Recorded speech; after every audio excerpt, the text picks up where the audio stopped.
Well, welcome everybody to session number 4 of our 5-week Rural Summit session put on the Wisconsin Rural Partners. I'm Steve Peterson. I sit on the board of directors with Rural Partners, and also I'm a committee member. And today's session is going to be community building in your small town, and it'll be great having Deb Brown back with us again this week. She was with us on week 2, and we're looking forward to her presentation here this afternoon.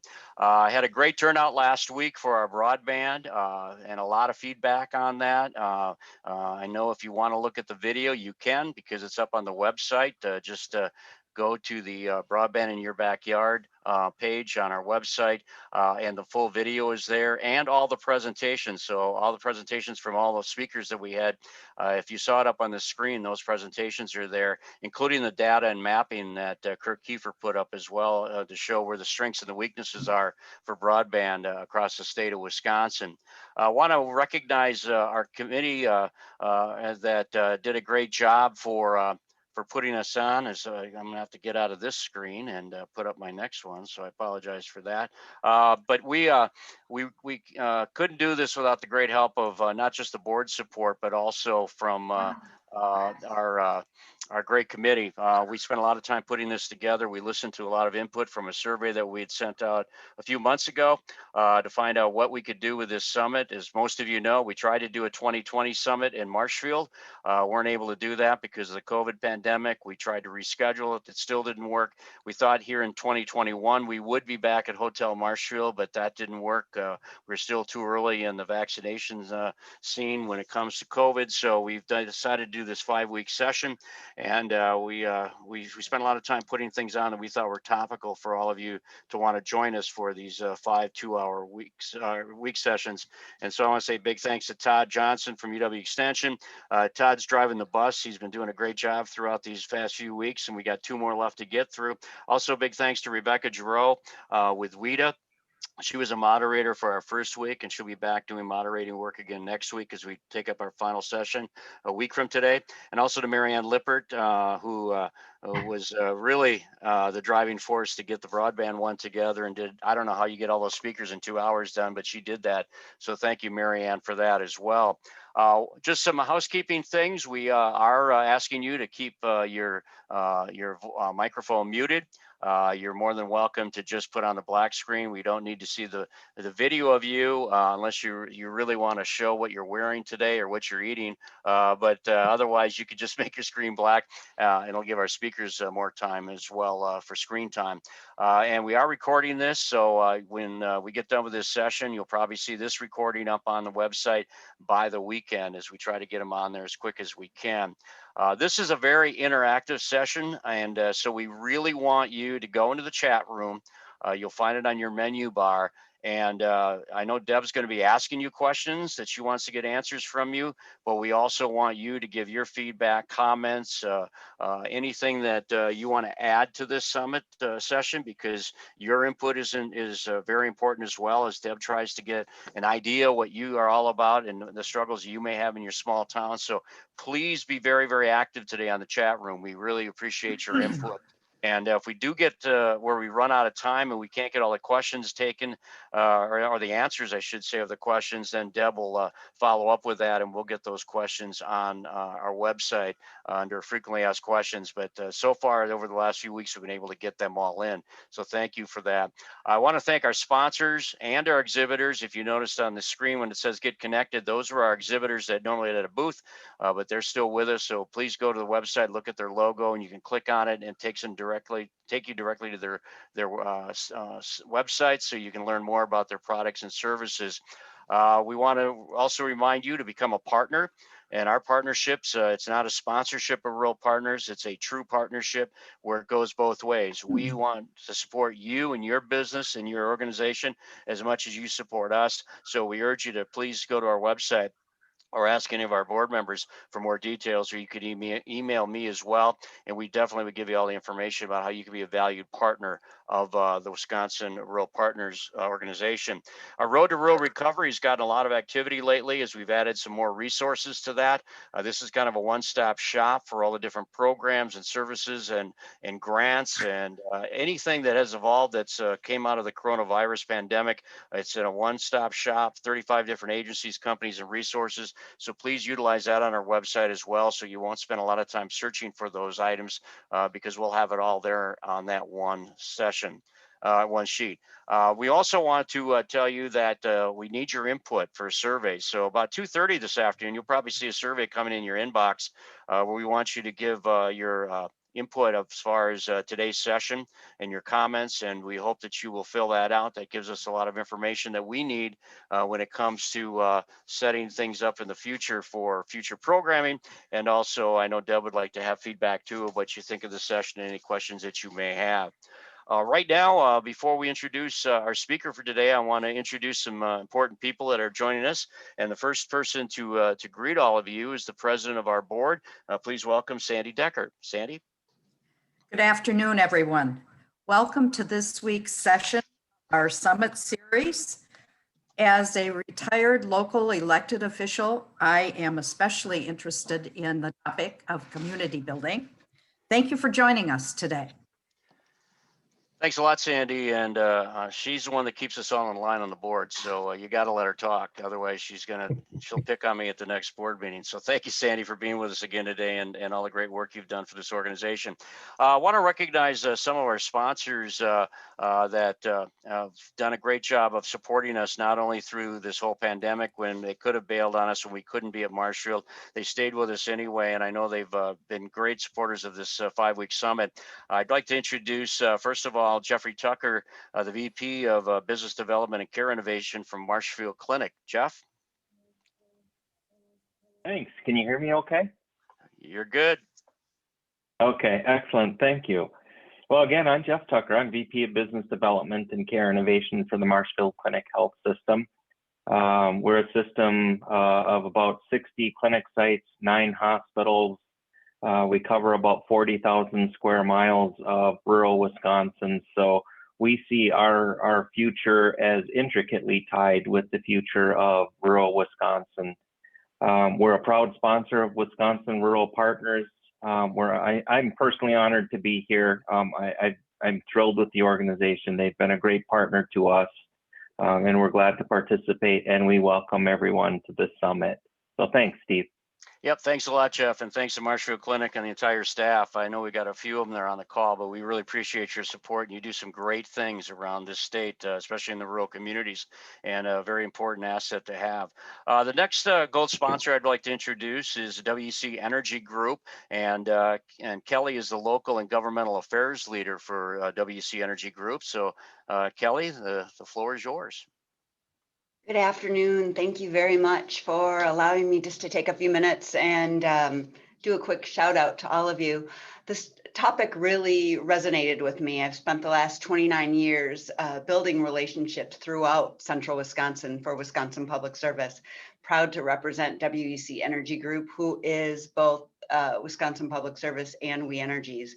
So thanks, Deb, for the topic today, and enjoy the program, everyone. Thanks a lot, Kelly. And again, thanks WEC Energy Group for your support. You've been a great partner for ours with this event. And thanks, Kelly, for joining us. I know you're on a hectic schedule, so we got to kind of keep you going so you can make your other meeting that you have to have. As you mentioned, Deb Brown is a familiar person. I've known her for a few years now, and she was our session 2 speaker. She's a co-founder of Save Your Town, which brings together a lifetime of diverse experiences in towns big and small. I think the smaller the town, the better in Deb's case. She loves to tell stories and share real world examples of how people are changing their small towns for the better. Deb has the ability to listen, find the truths of what is working, and actually looking at what's not working as well, and then share ideas for the future along with many small town examples. Deb is a relentless optimist. She knows how to build possibilities in your small town. That's why we really wanted her to come back to talk about the community building that we're going to be needing now, especially after the pandemic. Deb inspires you to take small steps towards a brighter future for your community.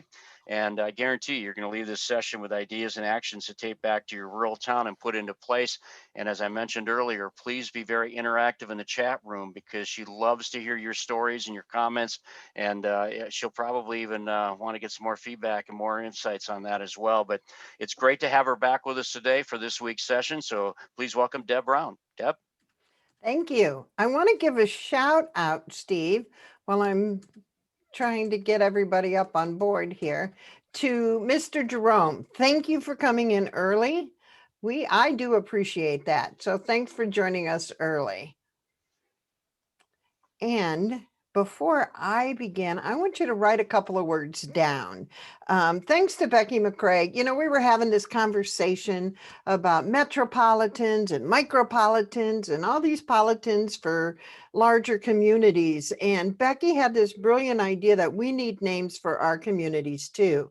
So if you're a small town under 10,000 people, you ready? You have your own name too. You're a nanopolitan, N-A-N-O-politan. If you're under 1,000 people, thanks to Paul Swanson, he named you picopolitans, P-I-C-O-politan.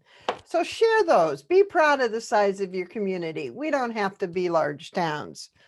Let's begin. Today, we're talking about community building. And you're going to have the opportunity to ask me questions and visit with me at the end of the presentation. So what I'd like you to do is write your questions down and put them in the chat box as you think about them, and we'll get to them. Now, I'm going to share stories with you from other small towns. And you'll hear why these stories matter and how you can help build a stronger community in your own town.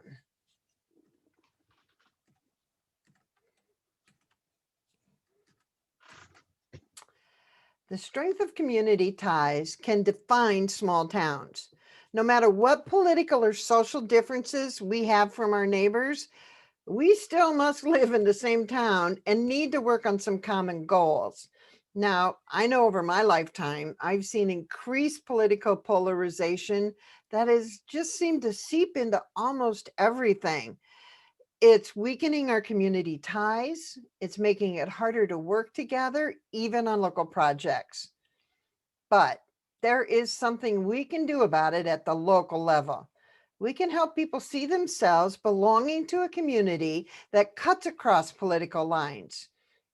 It's redefining our identities with local connections. Now, if you don't have political divisions, let me know, but there might be other divisions too around geography, industry, or even hated school rivalries. So we all need to build community, but no one tells you how to build a sense of community. They just assume it's something you have naturally because you're a small town. And that's no longer true. It's not a given today. In fact, the way we've always done things, that actually hurts the strength of our community ties. When I was the chamber director in Webster City, Iowa, I received lots of good ideas on how to make my town a better place. And one was putting up holiday lights in the trees downtown. Well, I really liked the sound of that. I thought it would encourage people to spend more time downtown, and it would be a visible sign of improvement and pride in our community. So I called the city manager and I said, Ed, we need lights downtown. And Ed liked that idea too. So he had the city crews assigned to go ahead and put up some lights. Now, I thought that was building community, but I was still doing things the old way. The city manager and I had cut out everyone else in the community. We thought we were community building when we were not. Well, how could I have created small but meaningful ways for people in the community to be part of lighting up downtown? Well, what if we let everyone pick a tree to decorate themselves? Yes, I know they would not all match, but really, who cares? People who chose a tree and decorated it would share that picture online. They could talk about the fun they had doing it together. And I promise it would be a lasting experience that they shared going forward. Then the building owners could get inspired to decorate their downtown buildings with lights, and other businesses could decorate their windows. Well, heck, let's not just stop downtown. Let's involve the entire community. People could decorate their houses or put lights in the windows of their apartments. If you couldn't do anything else, could you drag a light into the front window for one night? Each single light in the window shows that someone lives there that cares about their town. So that gets the lights up and it looks great, but we can do even more to bring the community together. Maybe someone would love the lights so much they wanted to bring the community out to see them. They could post online and set a time for a walk around. And people who sing might decide we need carolers, and they would come sing while everyone's strolling around looking at the lights. And someone else might come up with the idea of selling hot chocolate or cider to keep people warm. Now everyone would have a small but meaningful role in making this town a better place. They could take ownership, even just a little. They could be proud of their participation and realize they could help build a stronger community just by doing even one small part. Now, you build a stronger community through experiences that bring people together from across different groups to each play a meaningful role. So the three key parts of what I just said are experiences, people together across groups, and a meaningful role. Now, if you're familiar with our idea-friendly method, you're going to recognize it here. You gather your crowd with those shared experiences. You build connections between people across different groups. And you give everyone a small but meaningful role to take small steps. Time to get out your pen. Oh, maybe not. Yeah, it's time to get out your pen. Just like those holiday lights in the trees, you can make any project into a community building opportunity. And you do that by including all three parts. So you want to write down experience, bringing people together across groups, and giving everyone a small but meaningful role.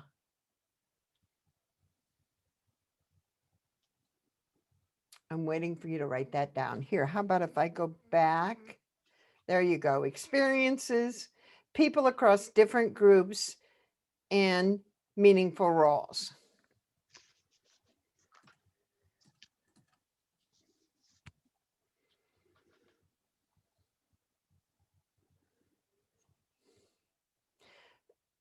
Now I'm going to share a little bit that you may not have realized. We learn by reflecting on our actions. And here's what's behind that concept. Adults learn not by doing, but by reflecting on what we've done. Experience is the experiences give people something to reflect on, so we can learn and change those old behaviors and attitudes and ultimately reshape our values in a more positive way. Now, when that experience connects us outside of our usual groups, it really does help us get past those bitter dividing lines. When we do something that a member of the community might do, we start to see ourselves as members of the community. We begin to develop a new identity. And giving each person a small but meaningful role makes those experiences our own because we were part of it. So we're going to care more about it. And when all three of those parts that you wrote down come together, you're changing the way people see themselves, the way they think, and the way they act within your community.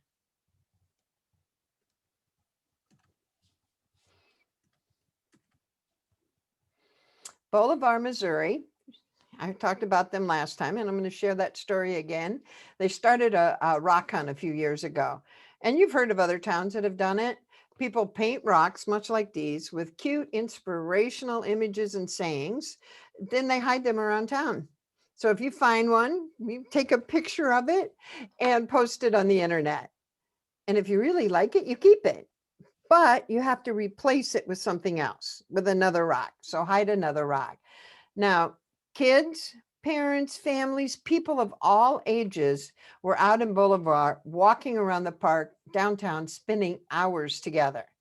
People from different groups from all across the community helped by painting rocks. Nursing home residents painted rocks. City officials painted rocks. Everyone was painting rocks. The organizer, Susan Sparks, said, "It's an art movement. We were just looking to spread a little joy, and we did. And those painted rocks united that town." That's a positive kind of community experience. As long as we got people painting, let's paint a mural together.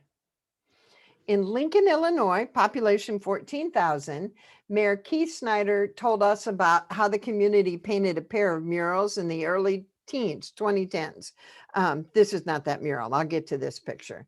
So for Keith, it was shortly after the Great Recession, and the community was struggling to recover, like most of us were. They chose 2 railroad viaducts to be the settings for the murals. Now, the designs were created by a local college art professor, and he did it specifically to be easy for the volunteers to help paint. And a small group of artists painted the outlines. Then the volunteers could pick and fill in the colors they chose. One of the mural designs called for the flowers to have smiling faces, so the volunteers were able to draw the faces the way they liked. Now, residents take visitors to see the murals, and the high school seniors are taking senior pictures in front of them. Almost anyone in the community could experience being part of the painting, and they all played a meaningful role. As I said, this is not that mural. This is a 3D mural by an artist named Odeith, Odeith, who lives in Portugal. This could be pretty awesome on the side of one of your empty buildings, couldn't it? Do you know anybody that can paint 3D? Put a frog on the building. But not all murals need to be that complicated. Remember, small but meaningful steps. This could have been a paint by numbers mural. How easy would that have been to involve a lot of people to do that? This is my town, and painting murals using the paint by numbers method is a great way to bring more people into the process. We brought together 4 groups: government, business, education, and nonprofit, and created this creative placemaking art project that everyone could be involved in. So they picked a building with some boarded up windows on the 2nd floor, and they used those boarded up windows as a canvas for art. The building was owned by a Latino business person, and many of the businesses in the ground floor served the Hispanic community and also young people in the community. An artist drew a simple paint by numbers design of these colorful geometric shapes and colors from our town history. They took all the panels to the fairgrounds, laid them out, and said, "Come paint." And they kept them out there for a couple of weeks. Anyone could go for even a few minutes and be part of painting these designs. Of course, the local newspaper took pictures, and you could see the camaraderie created when people come together to make art. Now that all the panels are installed over those boarded up windows, that building is now a place that the locals love to look at, and they share it with their friends, and tourists come to see it as well. And each window represents something in our community. You see the doodlebug and the new theater and the canoeing down the river and a couple of artists that won some pretty major awards.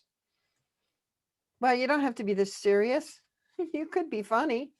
My friend Eric shared this picture he took. What other kind of funny murals could be created in your town?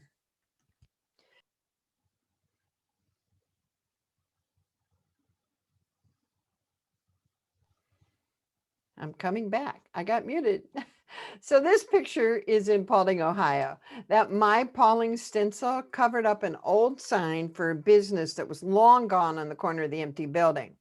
So this guy and I, we just went to the store, bought some paint. Somebody gave us some stencils, and 2 hours later on a Saturday, we were done. We didn't ask for permission. The building owner now lives in China, and she's not coming back. She had a bad divorce. And the sheriffs, as they drove by, waved at us and said, "Nice work." Sometimes you just have to be a ninja and just go do it.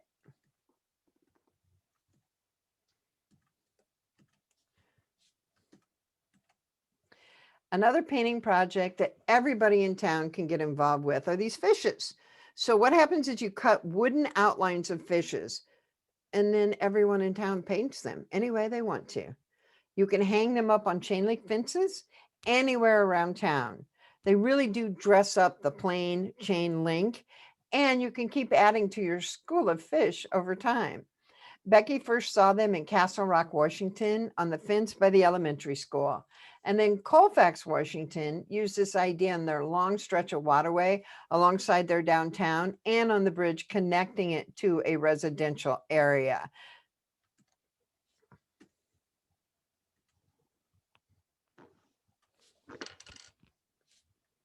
Oops.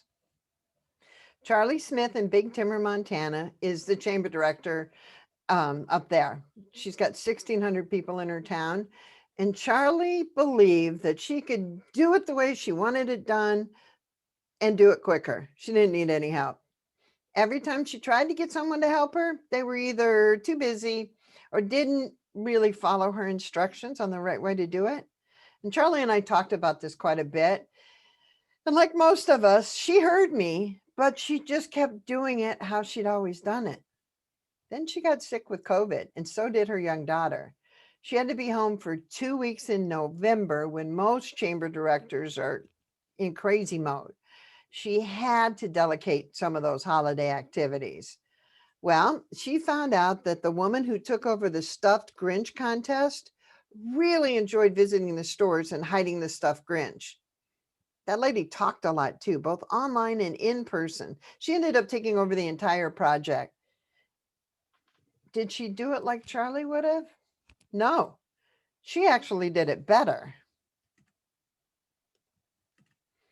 I'm working in Montana on a 2-year project, and one town I visited in person last year was the town of Crow Agency, population 1,600. I met Charlene, who's a member of the Crow tribe and president of a local organization called Plenty Doors, and their focus is poverty, housing, and improving cultural identity. As we sat outside and visited, she mentioned she really wants to inspire a community-wide cleanup. Like in many small towns, she said local people tend to expect the local government to take care of the cleanups. When haven't we heard that? Well, Charlene had some money in her budget for the cleanup, and we talked about how best to spend it and build community at the same time.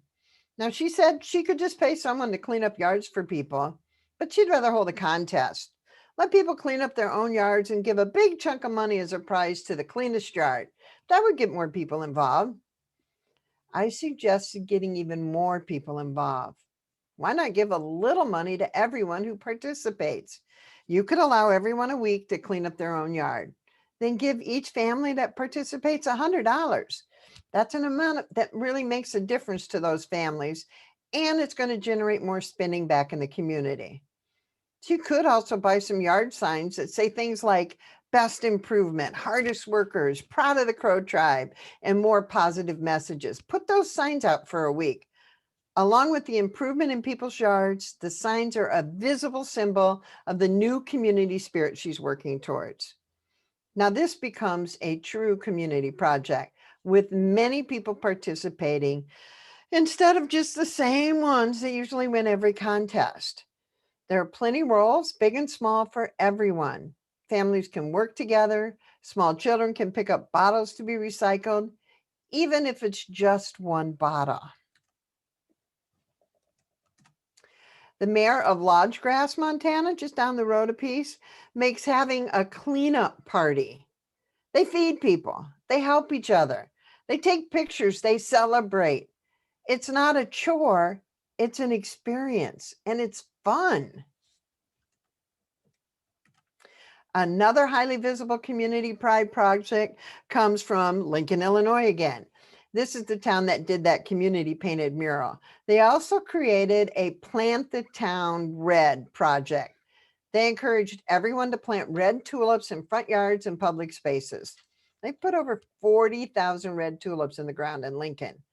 To make it even more visible, they lined a lot of the public thoroughfares. And since you can dig and divide tulip bulbs, this is one project that keeps on growing. The Webelos Cub Scout Pack 101 in Lincoln took part in this citywide program. The troop members planted tulip bulbs at the Lincoln Fire Station, as well as the Veterans Memorial Park on Union Street. In Canada, Doug Penance told us about a temporary pride project that brought his town together. In 2017, Canada celebrated their 150th anniversary. A group of volunteers in Halton Hills wanted to claim the title of most patriotic town in Canada by flying the most Canadian flags. And it was really a self-proclaimed title that turned into a huge project and brought the entire town together. Doug said, generally, Canadians are more reserved about things like this than our American cousins. Their goal was 15,000 flags flying in town. And for 2 months, they talked to everyone, encouraged people to put up the flags, even set up a website for people to register those flags. The town was ablaze with the Canadian maple leaf, from full-size flags in people's yards to strings of pennants in the windows of businesses. Even children's hand-drawn flags would count. So at the deadline, the community had risen to the challenge and registered 57,073 flags. That's almost 4 times their original goal. Now, Doug said, this project caught the imagination of our residents, and most important, it brought our community together and was a fun project to work on. Okay, if this feels a little bit too political, one way you could modify this, it might be to fly your state flag, or if you're not from the US, your territorial flag. You could pick a local symbol or even a color to rally behind. Have you heard some ideas you like already? Put those in the chat box too. Let's talk about the ones you do like. Our next project is one to rally community support for your local small businesses, and it's cash mobs. So a cash mob is a group of regular people like you and me who decide to all support the same local business at the same time. So picture this, you and 10 friends all going together to the hardware store with $25 you're going to spend. Think how fun that is, how excited you'll be, how surprised the owner is going to be, and how much of a difference you'll make in their day's total sales. Now, for safety, you don't have to do it in person all at the same time. It could be spread across a couple of days. It could include online or phoned in orders too. So here's how you do it. You pick one business at a time, concentrate your results in one place. Now pick wisely for the first one. Choose a beloved business everyone's going to love to support, like maybe the drugstore where the pharmacist has been there forever and he's a friend to everyone. Or choose one that could be fun. Luling, Texas picked the liquor store. Set an amount to spend that is enough to matter, but not so much it seems like a lot to spend. So maybe $20 is a good starting point. Maybe in your town, it's $5. It's okay. Do what works for your town. People who aren't comfortable spending can help with the next part, which is get the word out. Go online, pick up the telephone, text your friends, do whatever will work to reach people in your town. And then you do it again. And then you do it again. The organizers of one of the first cash mobs said that they measured success by having one newcomer, one person they didn't know personally who participated. That meant they had reached beyond their initial circle of friends. So you're building a sense of community around shopping in local stores, making more people aware of what's available in your shops, and you're giving merchants a much needed boost. Now, cash mobs went viral a few years ago, but that buzz has died down. Doesn't mean they aren't great fun and worth the effort to do again. In Franklin County, Iowa, the chamber started a buy one product local campaign that also ended up building community. We chose toilet paper as the one product because hopefully we all need it. At the chamber, we did a year-long campaign using all the tools you could think of to get the word out. Offline, online, posters, radio, TV. We even made a special website. And the local businesses, they got on board. They didn't just do signs. Lots of them did creative displays. The hardware store went all out with a display from their plumbing department. They built a stick man out of PVC pipe and set him on a toilet. You guessed it. Chamber Director Brooke and I made toilet paper displays that we took to every local event, fair, and festival that year. Businesses who didn't sell toilet paper found creative ways to use toilet paper in their advertising. The used car dealer gave away a year's supply of toilet paper when you bought a car. The local radio station told toilet paper jokes, and they're so bad. Facebook was filled with stories of people shopping for toilet paper, pictures included. Now, while the campaign was going on, everyone in town was talking about toilet paper. They were redefining themselves as people who supported their town, all because they bought their toilet paper locally. Another Iowa story comes from Akron, Iowa. They want to replace their old swimming pool. And they started the typical capital campaign, and people are giving. But that's not something everyone can participate in. Not everyone has that kind of money to give. The students wanted to be able to give too. After all, they'd be using the pool the most.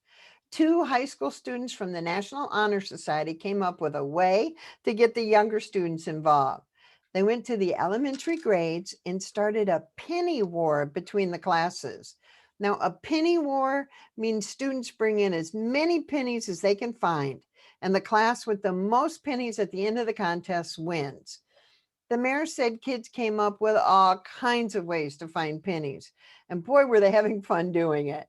Parents, grandparents, neighbors, businesses, students all worked together to scrounge up pennies from all over town. Then they got together to count their pennies, and every penny did matter. Every kid knew they played a small but meaningful part in replacing their pool. Now, next, I want to look at how we do special events and whether we remember to include building community in it. And I'm going to talk about concerts. The first concert happened at an agritourism business in Oklahoma. They brought in a couple of professional musicians, for performances out at the farm. And they were pretty reasonably well known. They'd been on TV shows you've heard of. But turnout to the concerts wasn't that great. And a friend of the owner took to Facebook and pointed out this classic small town contradiction. People keep saying there's nothing to do in this town, but then when we do put on something special, they don't turn out. I'm sure you've run into this too.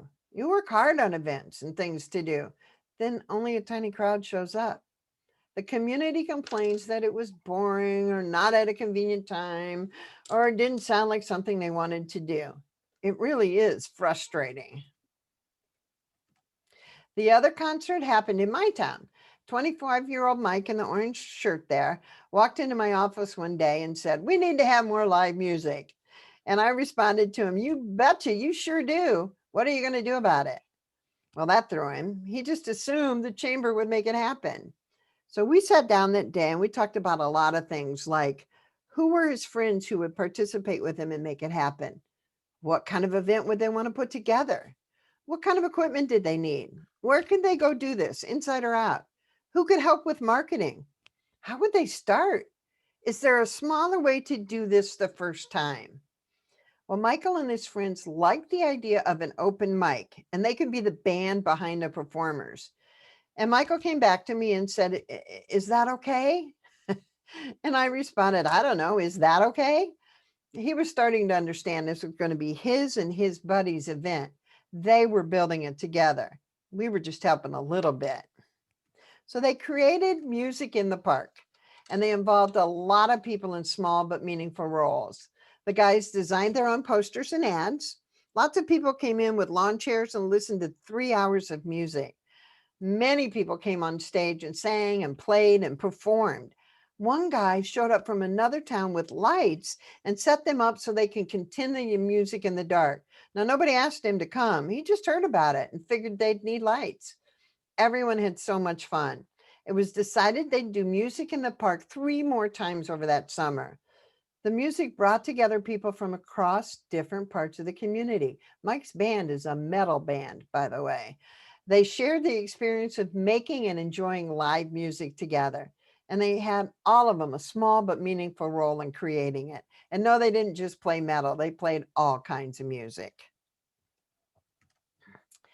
Delmont, South Dakota, population 234 people, was struck by a tornado in 2015. Several people were injured and everybody had their lives disrupted. They were living a shared experience, boy, of the worst kind. But cleanup and repairs started, and the town slowly made progress on recovering. Community members were meeting regularly to talk through the ongoing recovery efforts. Kenny Sharon from South Dakota State University Center for Community Vitality, it's a mouthful, was there for the meetings, and he shared this story with us. At one of those community meetings, he suggested they consider doing an art project to bring people together and continue the healing process. Well, they liked it and decided to make something they could hang in trees around town as a visible sign of their recovery. And they chose the cardinal, which is a symbol of death, birth, and renewal. Now, some people got together and made a template for wooden cardinals. Students in the high school shop class used this template and helped cut out over 1,000 cardinals. Groups like the Girl Scouts got together and held cardinal painting parties. Volunteers added hangers to those cardinals. And everyone had the opportunity to contribute in a small but meaningful way, from making the birds to painting to hanging them, even agreeing to host a bird in a tree on your property. Together, the 234 people of Delmont hung handmade cardinals in 1,400 trees. The people made their own new experience, seeing the spark of color, thinking of the symbolism, and feeling a sense of community recovery. All these ideas I've talked about have focused on groups of individuals and things they could do. So this last one really helps you build a community for your organizations. And it's called Coffee and Calendars. And that is a real calendar from someone in my town. Here's what you do. You invite some people to coffee. People like, members of your town council, your chamber, your school board, county government, any organization related to yours. Ask them to bring their organization's calendars. Then go somewhere together and get some coffee. Don't sit in City Hall. Go somewhere that you don't normally go. And let someone from each group go over their calendar and tell what they have going on. That's it. Just share coffee and calendars. Now, once you have it up and going, you can open it up to all kinds of community groups like local boards, leaders, churches, organizations, clubs, everyone, and have them bring their calendars too. There's no pressure to really do anything but show up with your calendar. So there's a small but meaningful role. The only goals at first are to share what you have planned and get to know each other. Now later, people are going to naturally start talking, maybe about cooperating or doing some shared projects, or even noticing that they have shared goals. Then even later, maybe people can talk about building community. Now, the goal isn't to make a combined calendar of all the community events. Do not try to replace the coffee time with an online calendar app. This is all about the experience of connecting these people across different groups. Now, Cheyenne from Waugh, South Dakota, told us they held a coffee and calendars way back in 2016 and said the event was a success. About 10 community members joined the meeting, shared their calendar, and really enjoyed coffee and conversation. This is a community need that was filled, and they look forward to even more coffee and calendar events. You know, we're so used to being in charge and planning an entire event right down to the who removes the garbage part. Well, here's a new idea. Don't do that. Only plan about 2/3 of it or even less. Then put out the word you want people to share their ideas and add to the event. Of course, you're going to plan out the locations for everything, just not what goes into all those locations. Now, during RBTV, where WHO TV came to town during the Iowa State football game, um, we did this. And I never would have known about human foosball, but a local county church had a group of teens that had already built the game and they wanted to set it up. And of course, we said yes. And it turned out to be one of the most popular things at the event. Yes, those are real people being the characters playing foosball. It was such a hoot. I wouldn't have thought of barstool races either, but look at that crowd. And look at the Tony's Tires banner. Someone thought of selling space for sponsors. It wasn't me, but what a great idea. We have a local pork production plant and they wanted to participate, but not as your traditional donors where they hand over a check for $200. Instead, they wanted a baking eating contest. Not only did they provide all the bacon, they cooked the bacon too. God, that was crazy. My point is, you want to let folks come up with ways to participate, and they will. And all you have to do is say yes, and here's your spot. The secret is not only will they come, but they're going to tell all their friends and family about it too. All right. Now we're going to talk about some more events, but first, I want you to write down the events that you have coming up. Hopefully you're going to be able to do some live events, but if not this year, for next year. So let's just take 10 seconds and you can write those down. I need that Jeopardy music, Steve. And no, I'm not going to sing it because everybody would get off the call. All right. These ladies were on a bloggers tour. Webster City, Iowa invited bloggers to come stay for the weekend. All they had to do was come to town and the chamber paid for everything else. You're looking at them there at the Jane Young House in the historical hat room. So of course they all had to put on old hats. Could you promote several of your businesses by using a bloggers tour? Let's look at other ways to bring your business to the event and make sure people remember you. This is the Alva, Oklahoma Art Walk. Now imagine if you were to partner with the Art Walk folks and offer to display some of the art in your store if you owned one. Maybe even leave it there just a little longer too. I know women are going to come in and look at quilts, and some men too. Special events like art walks or evening strolls give people a specific reason and specific time to be out shopping, but they don't happen by magic. It really takes community members and businesses working together to create them. Making the effort to be open during the events is better than staying closed. But if you really want to benefit, your stores can partner in these events. Have local artists display their works or musicians perform. Put out refreshments. You know the old saying, we don't meet if we don't eat. Be part of the celebration. Now, this is my great nephew, and that's me on a horse in Van Buren County. And it's the only county in Iowa that has no stoplights. Each year they host a fall festival weekend across the entire county. And not just shopping, horseback riding, leather goods making, lunch with the firemen, pottery demonstrations, letterpress business where you can try it out, and of course shopping too. And it's a regional effort. And the cross-pollination makes it even more popular. Here's a fun one. Tactical urbanism. We're going to steal it from the urbans. To increase the appeal and draw more people downtown for Small Business Saturday, Morgan Hill, California created these street scenes. Individual parking spaces in the heart of downtown were turned into, by the local businesses, into activity areas. And there was foam construction toys for the kids to play with, as well as several chairs and artistic benches artistically made of former butane tanks. For fun photo ops, the park contains a huge Adirondack chair that make people posing on it seem tiny.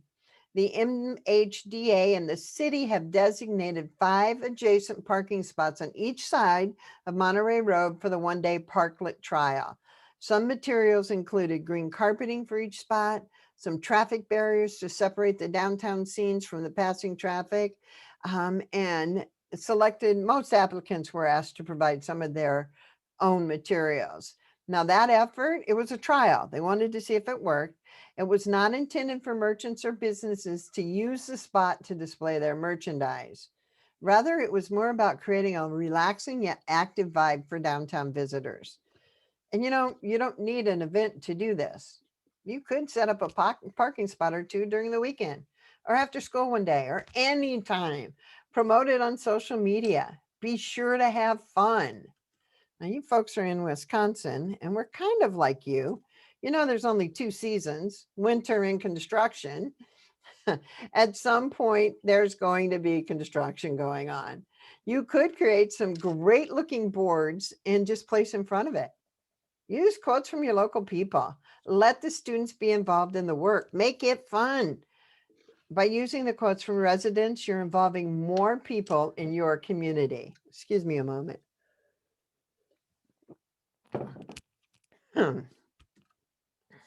Curb appeal. Do your stores have it? You can encourage your businesses just to create more curb appeal. And it doesn't have to be just retail either. It can be service businesses. It can be the tractor repair shop. It can be City Hall. We have one business in town. It's a pottery studio. And she partnered with a local florist. So they have plants like this for sale at the pottery studio. And she puts them out in her backyard downtown. And the florist just charges her the cost of it. The profits are going to support another local nonprofit. You can pick your plant up anytime, pay by Venmo, leave a check, or come back later with cash. And that's the beauty of small towns. Let's talk a little more about community. So what is community? Simply said, it's a group of people connected to each other that care about each other and feel they belong to each other. That your town? Well, let's take a look at ways other towns are coming together. The old Geezers Club in Akron, Iowa. Retired farmers brought in their equipment so they could work on projects together and teach other people how to use the tools. So for that entrepreneur that needs to learn a few new things, the old Geezers are there. For the student who has an idea but not the funds to create something cool that he could maybe even sell, the old Geezers are there. They actually brought in all their woodworking tools that were in their garages because they're retired, moved into town, and the wife said, get that stuff out of my garage. They brought it into one location, and now they help other people. So what are your retirees doing? In Concrete, Washington, they use an empty lot for a community garden. Now, this brings folks together around that common theme of food. It's also a way to feed hungry people, supply food for local restaurants, and maybe provide learning for some folks who don't even know how to garden. So how could you grow this idea with small steps? Well, start with a farmer's market. See if people like your product. Could you connect with a restaurant or two to provide certain foods? Could you team up with the local grocery store to buy your product? Does your city hall provide one-stop information on how to start a business? And these are the things that you would need, and maybe you could get them to do that and help people start a food business. You're going to need, tax information, where and how to pay it, the registration as a business locally and statewide, access to the tools that the city has available for newer businesses. Lots of things you can need. It would be awesome if someone could go to your city hall and say, I want to start a business, and everything is in one location. It doesn't have to be the city hall either. Here's a personal favorite, Pine Sand Politics. The local Democrats in my town meet monthly at a different bar restaurant each month. And it's not just the Democrats, the Republicans come too. And they actually discuss politics in a kind and gentle way over beer. They really enjoy each other's company. You can come or don't come. And generally this past year, they wanted to get new registers voted. So that was their push. And they talked about how to do that at every meeting. This one's in Minnesota. And this empty building needed a lot of love. I encouraged them to get their power washers and Windex out. Get a group of ninjas together. Clean the windows, clean the sidewalk. Just make it look a little bit better. Everybody can do that. You could have a photo walk. So it's pretty simple. A couple of days ahead of time, put out on social media, hey, we're going to do a photo walk downtown or wherever you're going to do it. And feel free to come and we will take pictures of cool things. So that's me in this picture. We decided to do one downtown.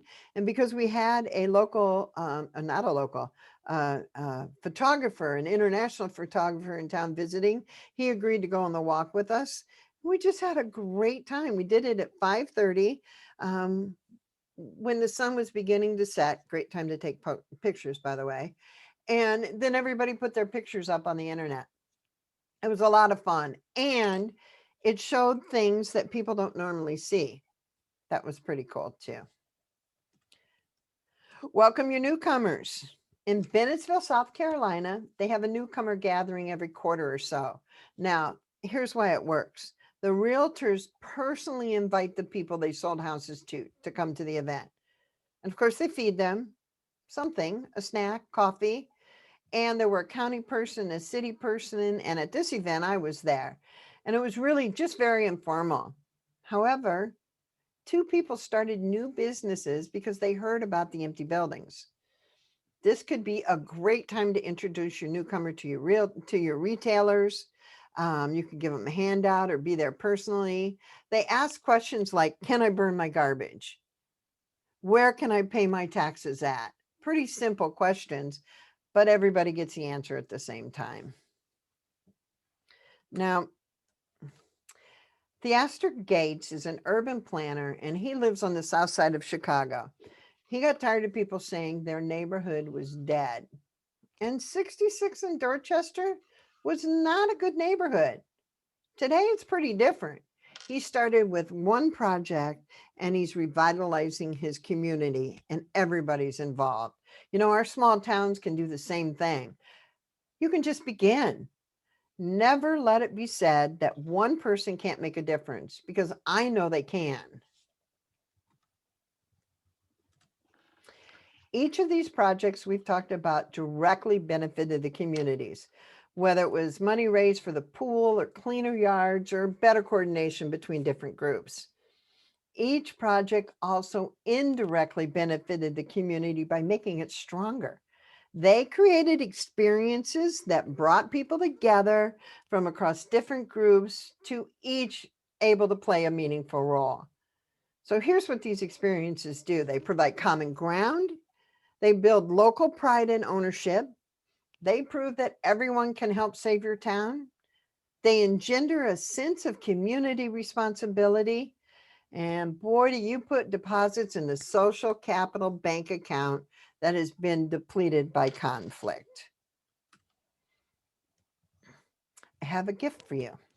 If you go to this link, savior.town/gift, for those of you that didn't go last time, there's a 24-minute video on how to use the idea-friendly format in your town.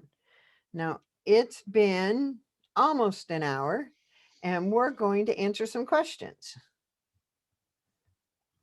Steve, I'm going to stop sharing. Now you can put up whatever you need to. If you wish to personally ask a question, just unmute yourself.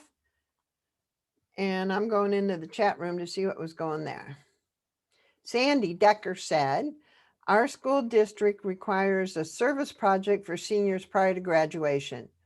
Community involvement has been great in support of students. It almost always is, Sandy. From mentoring to support for fundraising, it involves youth with others in the community. All right. So Sandy, are you here? Unmute yourself, would you? I'm here. Hi. So what did you do this year? Or what are you going to do this year? Yeah, they kept the requirement that has been in place for a number of years.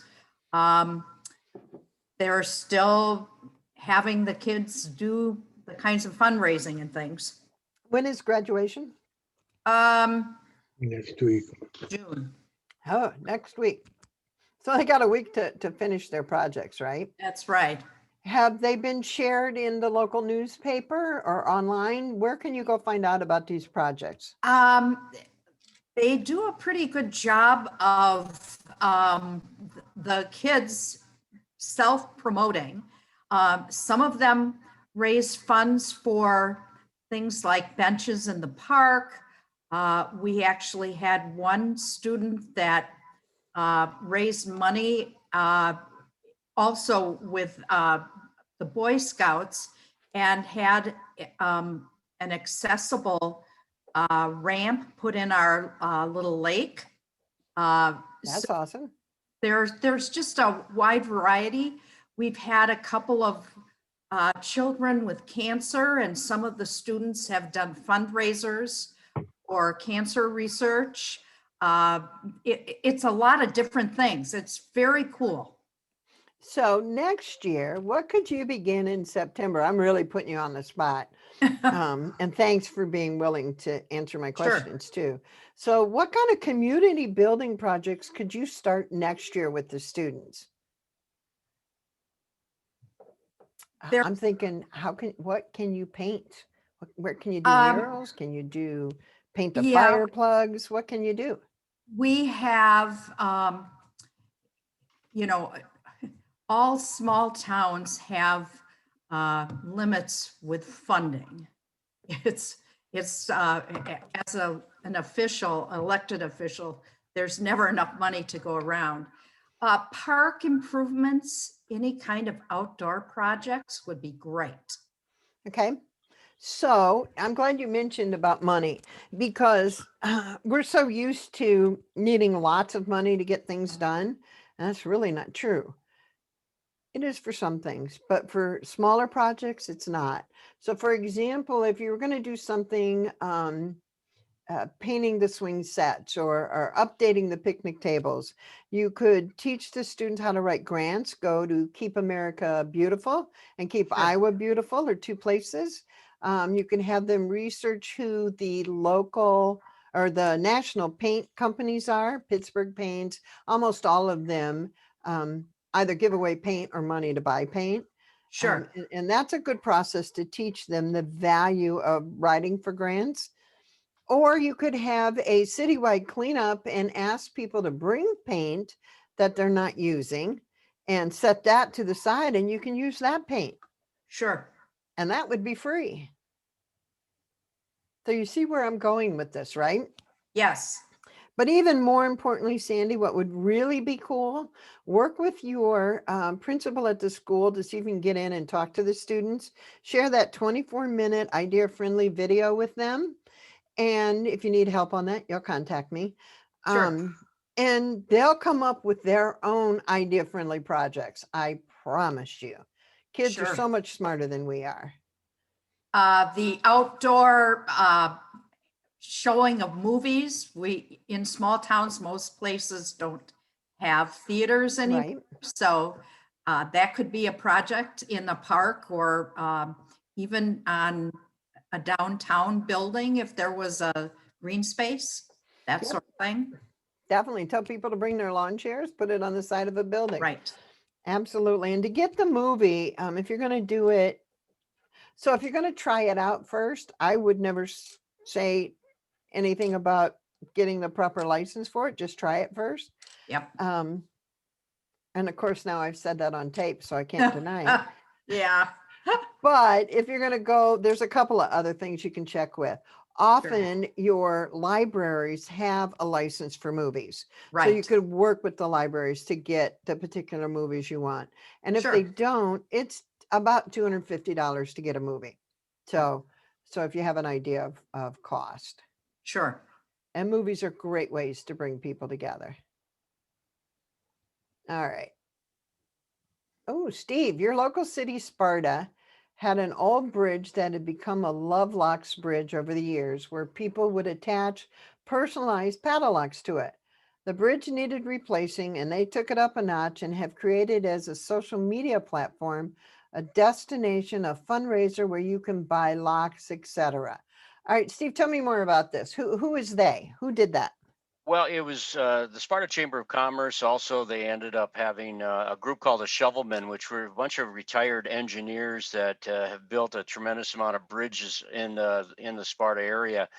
This bridge was around for quite some time. It was right just a block off from downtown. It went over a creek area, and people in the over the years, it wasn't really designated as a love locks bridge, but it just kind of turned in that way because people would put locks on the cable suspensions that ran along as you walked across it.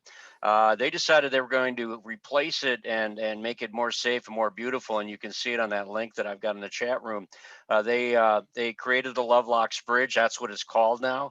And they took all the locks off the old bridge and replaced them onto the new bridge. So everything is still there from a history standpoint. But now you can see where people can go and buy locks at area businesses downtown. They can have them personalized. You see weddings having pictures taken there. When your child is born, you put a lock with their name on it. It could be for your pets, could be for your business. I mean, it could be for almost anything, but it really turned into, they've got over 250 some people on their group that's on a Facebook page.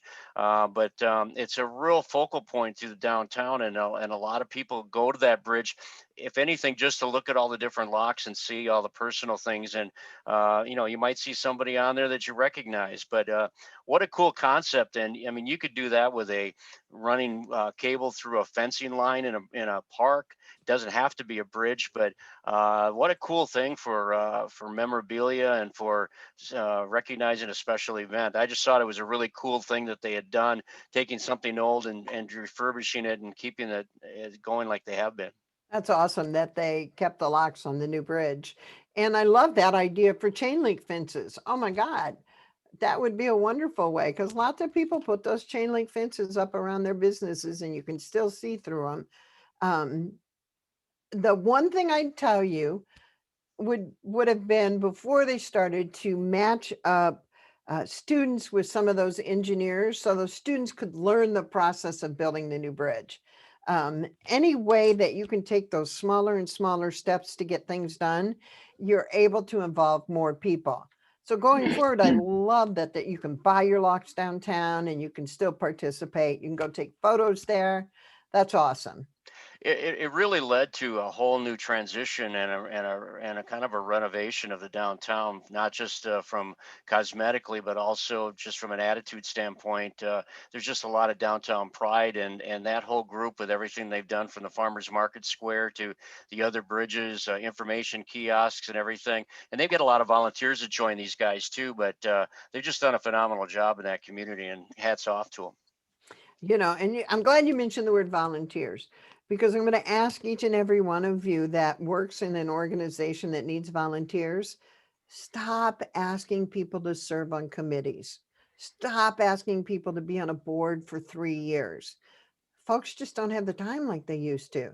You can get more volunteers by asking, do you have 2 hours on Saturday? Or can you come Thursday night and help me do this? Than you will ever to get somebody to serve on a committee. And you'll get new people because your committee, they're mostly made up of the STP, and I'm one of them, the same 10 people. So it's good to reach out and try to get new volunteers working on short-term projects. Sandy again. Can I ask a quick question about Yes, the Lisa, locks? sure. I think that started in Paris like 50 years ago or so on the Pont Neuf, or one of the major bridges. And I remember that there were some structural problems with, the weight of these locks really damaging the infrastructure, and they had to finally tell people not to do that. Have you had that experience at all? I mean, I brought this idea up to a chamber member a couple of years ago, and they also said that they were worried about bridge collapse or, fence collapse or vandals. Well, Lisa, you'll be able to see on that Facebook page link what the bridge actually looks like. It's a very sturdy bridge. It's basically a wooden bridge, and the only thing that the locks are on is that cable that they've run through it. I know they've reinforced it quite a bit. it's not a huge bridge, but you know, there is a lot of locks on there already. But I think structurally, it's been doing just fine. But yeah, it did probably get started over in France or over in Europe, and I probably that's how it got started in Sparta. I don't know. I know it's been many decades ago when this first started, but you know, I think if you could you know, find a way that you're not going to endanger a bridge, like if it's just a cable bridge, you're probably going to want to watch that. But this one's pretty sturdy. You know, you can go across there with a lot of people and that's going to affect anything. But it just is a great conversation piece because everyone stops to look and watch and read, and you meet people there, and you'll see wedding pictures and anniversary pictures, and it's just it's a cool get together area, and it's just close to the downtown, so it worked out really nice. And Lisa, Lisbon in Portugal has up on one of their larger hills, they have a fencing. And when they started to get too many locks, they just added another section. So not everything was concentrated in that one small area. You know, you're going to get people that come up with, well, we can't do that because, or we can't do that because of this. Don't let that stop you. There are always workarounds. And you can ask that person, okay, well, if you're worried about that, what would you do? You know, instead of them saying, well, we just won't do it. No, no, no. What would you do to fix that? So bring them into the conversation as well on how they could fix their objection. Yeah, one thing too I want to throw in, Deb, is when they're buying the souvenir locks from businesses downtown, they're very small. It's not like a big master lock kind of thing. It's more of a decorative thing, but it's pretty cool. And then they go to the jeweler and have it you know, engraved before they put it on there. So there's a trickle down effect for a lot of businesses downtown to help promote that Love Lock Bridge. Yeah, because they have to go shop while they're waiting on the jeweler, or they have to go have Yeah, lunch somewhere, right? yeah. Well, and they Yeah. got to have a new outfit so they look good on the bridge for the pictures and all that too. So. Lisa, did you have any other comments about that? No, thanks for your response. I totally love the idea. We saw them when we were on a trip in Europe and a couple of other little hamlets. And, you know, I think it's a really endearing and enduring way to Perfect. celebrate a trip or a special holiday. I was just trying to work through some of the other logistics Well, behind it, but thanks for your absolutely. comments. Yep. And when it gets filled up, you just go to another space and create the second one. That would Right. be kind of cool too. Say, Deb, why don't we do this? We'll take a 5 minute intermission for people can stretch and check things out and everything. But You got this it. is the kind of dialogue I know that we want to have in this second hour, where we share ideas and concepts and what's working in your own backyard. And I know we're all really worried about how's this whole community thing going to work now that we're coming out of our shells again after COVID, and what are some of the do's and do nots that you want to do when you come back and try to get your life back together as a community. So we're going to take a 5 minute break. Everyone can get a little stretch time, and in 5 minutes, we're going to start the second. We're going to start the second hour, and I had to hear about the recording thing in my headset, so apologize for that. But again, I'm Steve Peterson. I'm part of the Wisconsin Rural Partners Board of Directors, and also sit on the committee that puts on this 5 week summit. And we had a great first hour of information and input and sharing with Deb Brown, and we're going to be joining Deb here this second half shortly. But first, I'd like to introduce a couple more of our gold sponsors for greetings. We really thank them for all their great support. As I mentioned earlier, a lot of these sponsors were sponsors of our 2020 summit that we weren't able to have happen because of COVID, and they were gracious enough to keep their funding with us and stay with us for the 21 year. And even though we couldn't do it in person, they're still a big supporter of our virtual rural summit that is going on over this 5 week period. Right now, I'd like to introduce Ingrid from WISMP. She is the Wisconsin Senior Medicare Patrol Project Manager. Ingrid? Thanks, Steve, and good afternoon, everyone. The Wisconsin Senior Medicare Patrol Program is a statewide program focused on providing education and outreach to Medicare beneficiaries, their family members, and caregivers about how they can prevent Medicare fraud. So we're certainly proud to be partnered with Wisconsin Rural Partners as we look to expand our reach into rural Wisconsin as well. So thanks again for this opportunity, and enjoy the rest of today's program. Thanks. Thanks. Yep. Thanks a lot, Ingrid. And WISMP, a great supporter of ours and does some great things around the state. And also that ties in great with the Greater Wisconsin Agency on Aging as well. So thanks, Ingrid, for all your great support. The next gold sponsor I'd like to introduce is from Mid-States Technical College. Heather is the manager of continuing education. And Heather, welcome. Thank you, Steve. First, I want to say I enjoyed listening to Deb last time, and this time is no different, and some great conversation I think that's happening. Great ideas. I love the idea of this paradigm shift in how we get things done. I have to tell you, just in the past few days in the town where I serve as a supervisor, we're kind of having this conversation. I'm being told, in fact, even by other members of our board, that we're never going to get people to engage. Pardon me, we'll never get them to be involved further. So why do we even bother doing anything? But the other side of that really is that there's reluctance to try doing things differently or in different ways. So just great conversation, I think really timely. So I appreciate it. And we appreciate from Mid-State Technical College being able to sponsor an event like this and share these great ideas and help educate the community. That's really what we're all about. We have campuses in 4 communities in the central Wisconsin area: Wisconsin Rapids, Stevens Point, Adams, and Marshfield. And our services include diverse academic programs, as well as custom training for businesses, and my area, lifelong learning in both professional development and personal enrichment. So we really truly aim to be the educational partner of choice throughout our district. Coming up in June, a few things that we have, we've partnered with the Smithsonian. We've been building partnerships throughout the pandemic that we never would have established in the past. So we'll be having some discussions on artwork. We'll be doing tea tasting. We have a virtual college camp coming up in a few weeks, watercolor art kits that you can participate in. We have beading workshops, a photography class, so lots of great stuff. And starting to work as we've been talking too after the pandemic, and people are coming back in person, to bring back some more of our on-campus offerings so people can connect in person. And we're just so happy to be able to sponsor this valuable event. So thank you. Thanks a lot, Heather. And just to dovetail off of that, I should have mentioned this earlier. We have 77 different communities in the state of Wisconsin are represented by the attendees of this 5-week session. And it's really, really good to see the cross section of attendees from across the state. We're not just in one region of the state, but we are totally statewide. And another thing that I was pleased to see was we've got county board supervisors that are on this call and have been on other calls as well. We have representatives from school boards. In some cases, you see city councils and school board members getting together in the same room watching the sessions.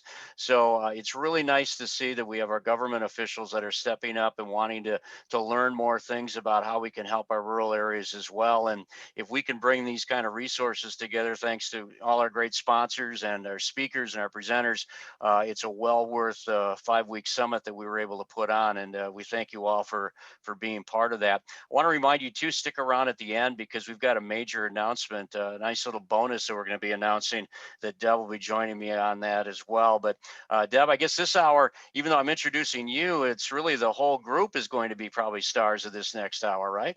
Absolutely. And I actually want to talk to Ingrid and Heather. So let me start with Ingrid. Ingrid, can you take your, there we go. First of all, of course, thank you for being a gold sponsor. But I'm curious, you represent SMP or ISMP throughout the state of Wisconsin, correct? Correct. How can small towns be involved with you to create some kind of activity that's fun that could be included at an event downtown or at their county fair or, something that's going on in their community? What kind of fun things could we create? Because there's a lot of seniors in Wisconsin, Iowa too. And it's got to be more than just handing out pamphlets, because any chamber director will tell you, don't do that because I have to pick them up. So can you think of any active, engaging thing, pop-up sort of thing you could do? We do have a few games that we've created as part of our education and outreach opportunities. We have some bingo. We have a few other games that we can integrate into health and resource fairs or other community events. And it doesn't necessarily have to be just the Medicare beneficiaries. I mean, we certainly want to engage adult children and, letting them know things to look out for their parents, maybe now, but for themselves in the future. So any sort of community event that's happening, we'd certainly love to be a part of. And we can bring some of our giveaways to engage people, but we've been trying to be more interactive. While we do have some, promotional materials or brochures and, personal health care trackers and other resources that are available, we do want to make it fun and interactive as well. So how do people that are on this call get in touch with you and have a conversation with you about maybe bringing bingo to their next event? Sure, I will share my information in the chat box and people can reach out to me directly. I'd be happy to talk about those opportunities with anyone who's interested. Thank you. That's perfect. And thank you. For everybody on the call, please don't let people set up at events and hand out just brochures and not do anything. It's maddening because they get upset because not very many people come to see them because they're not doing anything but sitting there.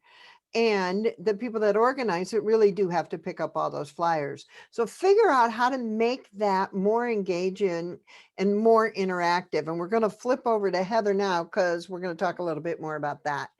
Heather, thank you for the great conversation last time. And let's talk a little bit more. So as she said, they have some really cool adult education workshops. Do you and your instructors travel around to some of these small towns and maybe do that in their location? Yes, we can do that. So we haven't been doing anything in person unless it's mandated during the pandemic, but certainly prior to not being allowed to do that and planning for the future, we go out into the community, use some of the resources out there as people request things. We can take certain classes to different locations. If it doesn't require specialized resources or limited movement of some specialized resources, it's easier to do. And I just want to go to your comment of doing something when you go to different events. And so we find when continuing education goes to events, we want to give people a little taste of some of the things that they can do. And I'm going to grab a couple things from my desk here. So one of the kind of canned activities that we'll do in our manufacturing camps, so you can see my little custom test tube holder here. It's the Midstate logo front and back. And so this was 3D printed, specifically designed to fit my test tubes. And you can kind of see there's some copper crystals that I'm growing in this tube. It's a really quick, fun activity. It relates to material science, something that we do in our some of our manufacturing camps. And this can be an in-person activity or a remote activity. So we do try to hook people, give them something hands-on and tangible to do and show them some of the great things that they can come to the college and experience. Well, and for the people that own businesses on the call too, this is a great way to host something inside your business after hours. So for 2 hours, you're open 2 hours longer and people sign up to take this particular, whatever it is, this fun little thing. It could be painting, it could be anything. They have a whole list of stuff. So do, Heather, put your contact information in the chat box too, on how people can get in touch with you. I love making things more engaging. You will see so much more buy-in from your community. It really matters.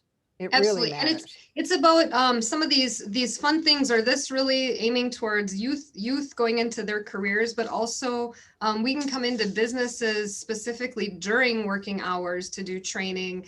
Maybe you need to learn about Excel, maybe you need to learn about CAD, different computer things. I have a business that I'm actually working with who is still working remotely through the summer, and they're doing some employee engagement activities where they're not necessarily bringing the community in, but they're bringing their internal community who involves, who actually includes not just branches in Wisconsin, but also a couple of other states. And they're doing enrichment activities. So instead of training, they're engaging with us to provide some employee engagement. So just a lot of, if you have an idea, I'd say let the college help. We can do a lot related to education training in the community, in your business. Absolutely. Yeah, it really does open up the ideas of things that could happen in the communities. Excellent. Mary Ellen, Mary Isla Rattle. Flower colors planted around town could match the school colors. Build more community and school spirit. Mary, are you still on the call? Maybe, maybe not. Okay, Steve, let's you and I talk about that. Boy, everybody's ignoring me today. Well, I'll talk to myself then. Oh, there's Steve. All right. I'm not ignoring you. So I love that idea about having school color flowers. Usually it's 2 different colors in schools. I really like that idea. What could communities do to make this create more meaningful ways to participate? I'm putting you on the spot. Yeah, you are putting me a little on the spot. I think one thing we've seen, I've seen at least in our area, is that the schools and the students have done a pretty good job of infiltrating the downtown communities or the community as a whole, whether it's the parks or just gathering areas to kind of show school spirit. Whether it's the colors of the, or the mascots, or having activities going on. I know there's a few communities around here that the schools get together for cleanup, where they get together on an early Saturday morning, about 5 in the morning, and with the fire department and other volunteer groups, and they just go through the whole downtown and do kind of a spring cleanup.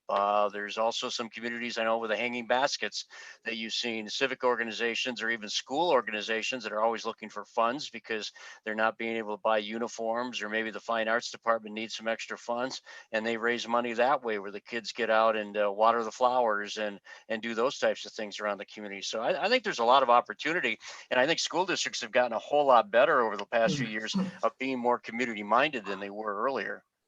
Well, and I love that, but I want to add some more small but meaningfuls in, because you have people in your nursing homes that they're just now starting to get visitors, but hopefully by next summer that'll be opened up a lot more.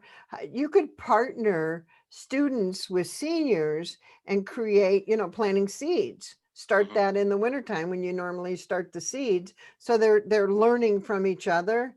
And then the seniors can be responsible for the watering and taking care of those plants.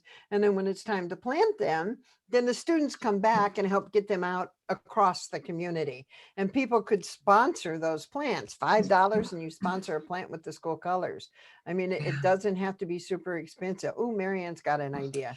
Yeah, with all this planting stuff and everything, it makes me think of one of the great resources we have in rural communities, and that is the school's FFA chapters. That used to be the Future Farmers of America. It's now FFA.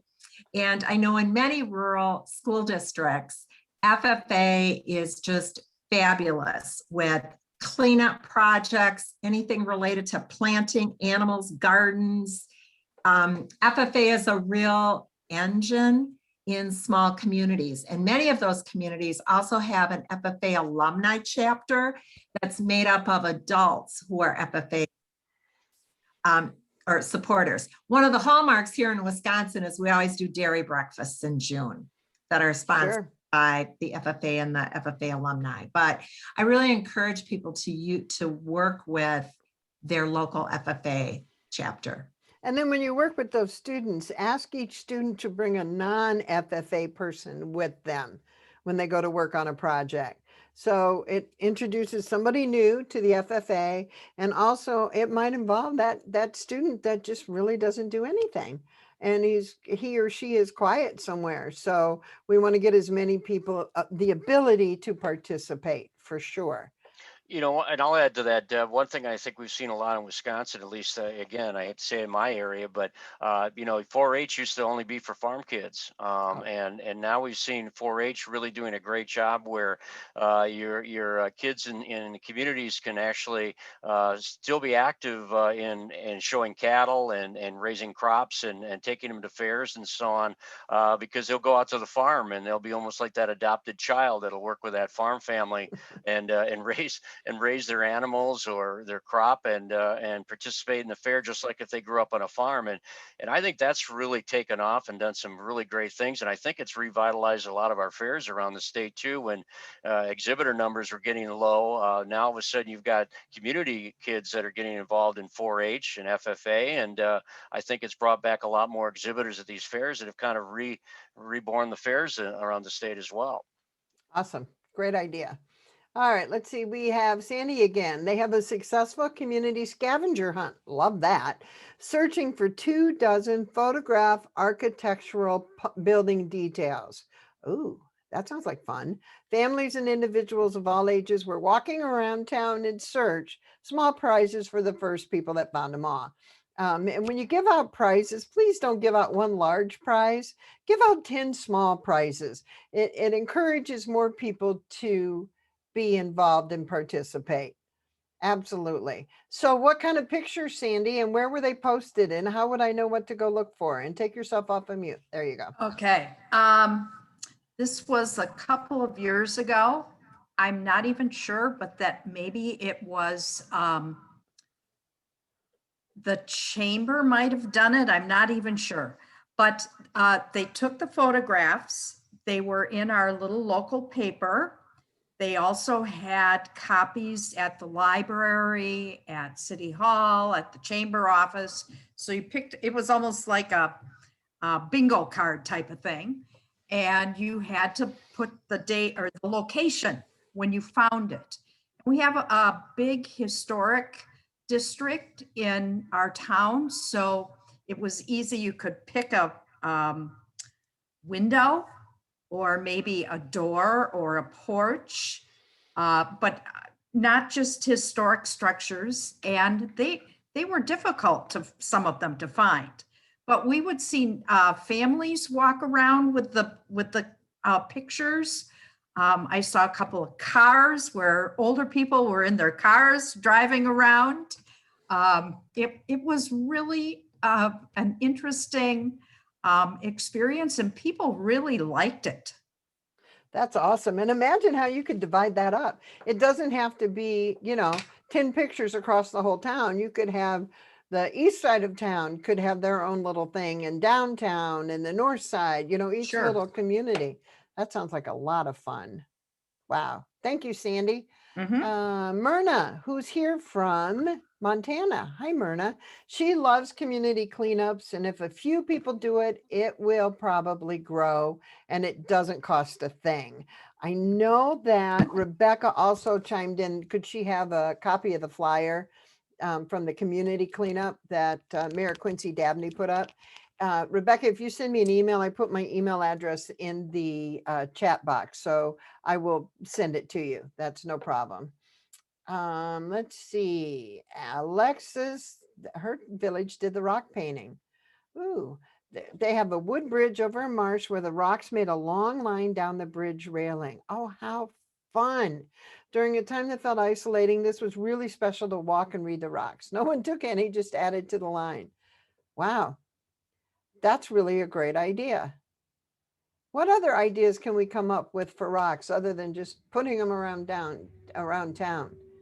Any other specialized way you could showcase your painted rocks? Who's painting them, first of all? Could you come together as groups and organizations, or even just friends, and have a paint the rock day? I like the painted rocks, you can tell, right? Growing up on a farm, I think they should go pick the rocks first, and then they could paint them.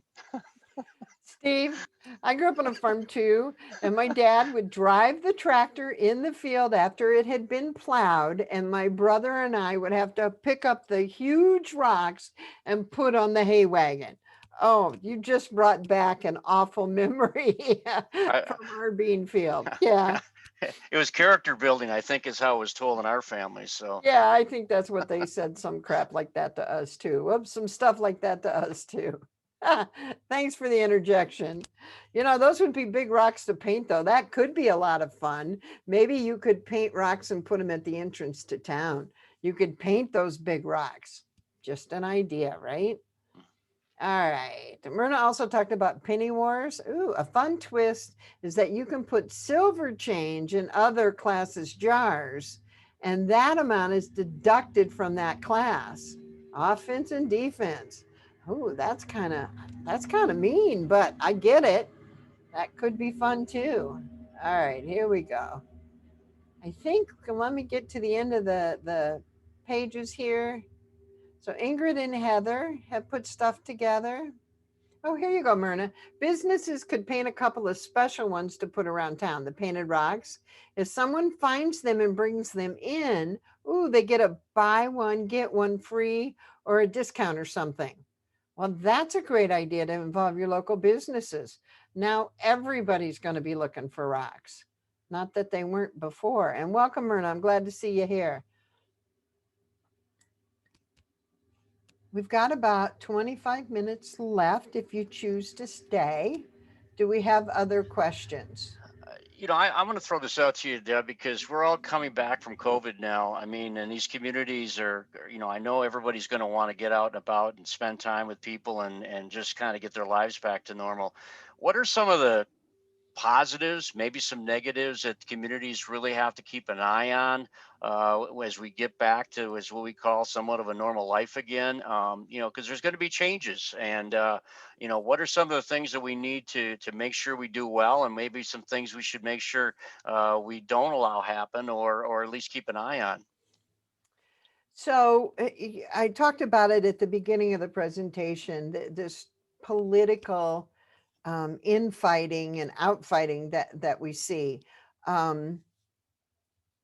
I have learned not to talk about politics, except at Pints and Politics, and I haven't been to one of those since before COVID. I think it's important that we talk about what's going on locally, and if someone doesn't like what something's happening, ask them if they've run for city council before, or have they visited with those people or with the supervisor personally. I think all of those things are really important, that we start talking to each other instead of screaming at each other. I don't have to agree with what you're saying, but I can certainly be kind about it and have a conversation with you about it. Versus just simply ignoring you and thinking you're an idiot, because none of us are idiots. We just all have different viewpoints on things. As far as physically being around each other, sometimes I wear my mask, sometimes I don't. I have been vaccinated, but I try really hard to maintain that 6 feet distance to put other people at ease. And if someone asks me to put a mask on, I will in a heartbeat, because it's not about me, it's about them. Does that answer your question, Steve? Kind of caught me off guard there. Yeah. I didn't mean to put you on the spot, but I know that we've got people, especially when we talk about community building, people have very strong feelings one way or the other when it comes to this subject. Even if we're vaccinated, and there's no magic where somebody one day is going to say, "Oh, don't have to wear your mask anymore. Oh, you don't have to have social distancing." We're still going to be having those interpretations that are going on throughout the communities, and some people are going to be further one way or the other. And like you said, it's not a political thing either. It's just, what are you comfortable with in your lifestyle? And when we've got our communities and you want to try to build that camaraderie and get these communities to want to work together, this is just another obstacle that sooner or later you're going to be facing at some level or another. When you talk about festivals, or you talk about special events or concerts in the park, or even downtown shopping and crazy days and all of that, there's a lot of things that are going to be on the plate that it's going to be interesting to see how all this fleshes out as we get through all this. And Steve, all the more reason to provide small but meaningful ways to participate. Because if you're uncomfortable going into a group of people, maybe you'd be happy to stay at home and share information online or share a post. Even that, something as small as sharing a post, is important. It is a small but meaningful way, because you never know who might see it and who might show up because of it. So provide ways both for everybody to participate. And if someone doesn't, then just respect their opinion and don't worry about it. Not everybody says yes to all your ideas. That I know for sure. Yeah, it'd be TJ, nice to hear from the people that are on too about, how has your yeah. community handled this last year? I mean, I know I've visited some small rural communities, and actually because of the farmers having to basically work right through this pandemic, that the rural communities for the most part are doing okay. And then we've also seen, tourism was supposed to take a crash and burn because of everything, but yet there's so many outdoors activities that took on. When you talk about canoeing and hiking and camping and everything, those numbers were way up in 2020. So it's just kind of hard to get a grasp of a pattern right now because of everything we've gone through with COVID.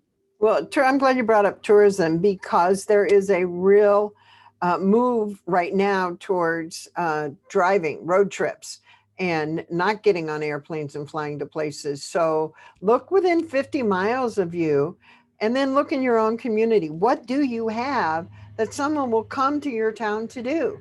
And most of us have some sort of recreation of either in town or around us that you can talk about, from as simple as city parks where you can come and have your own picnic and we don't charge you $50 for it, to canoeing the Boone River like you can in my community at no charge, I might add. So putting that list together, the things that you can do and still not be breathing on each other, right? But could be more tourism related. Get your locals doing it first, because if a town is a nice place to live, a nice place to visit, it's a nice if it's a nice place to live, it's a nice place to visit, and vice versa. Make sure your locals are involved. It's extremely important. Before we go one step further, I want to mention TJ brought up, these are such fun ideas and excellent ways to engage the community. We're always looking at ways to improve our residents' self-perception of the Juneau County area, and building community pride is a way to do it. That's right, TJ, and you can build that pride one small step at a time. Heather shared Rudolph, Wisconsin has a boulder that the community paints for various events or happenings. And she put the link for that. That's pretty cool. And Lisa shared her famous Ulu rock. I hope I'm saying that name right. That's kind of cool too. Good Lord, lots of people. I did. Yay for me. Heather said, in our town, we are looking at creating new geocaches to influence folks or entice folks to help clean up litter, cash in, trash out event, and provide a number of prizes, things like most number of caches found, most weight of trash picked up, etc. That's awesome too. And geocaching is making a bit of a comeback as well, along with disc golf, which is simply frisbee on a disc golf course. So there are things that and levels of participation available for everybody. That's important too. Deb, do you see a change in the way farmers markets are going to be handled from now on? Or are we going to get back to everything being pretty much the way it was before? Okay, well, we're never going back to the way it was before. No. We're just not. We're just not. We're moving forward. We're not going backwards.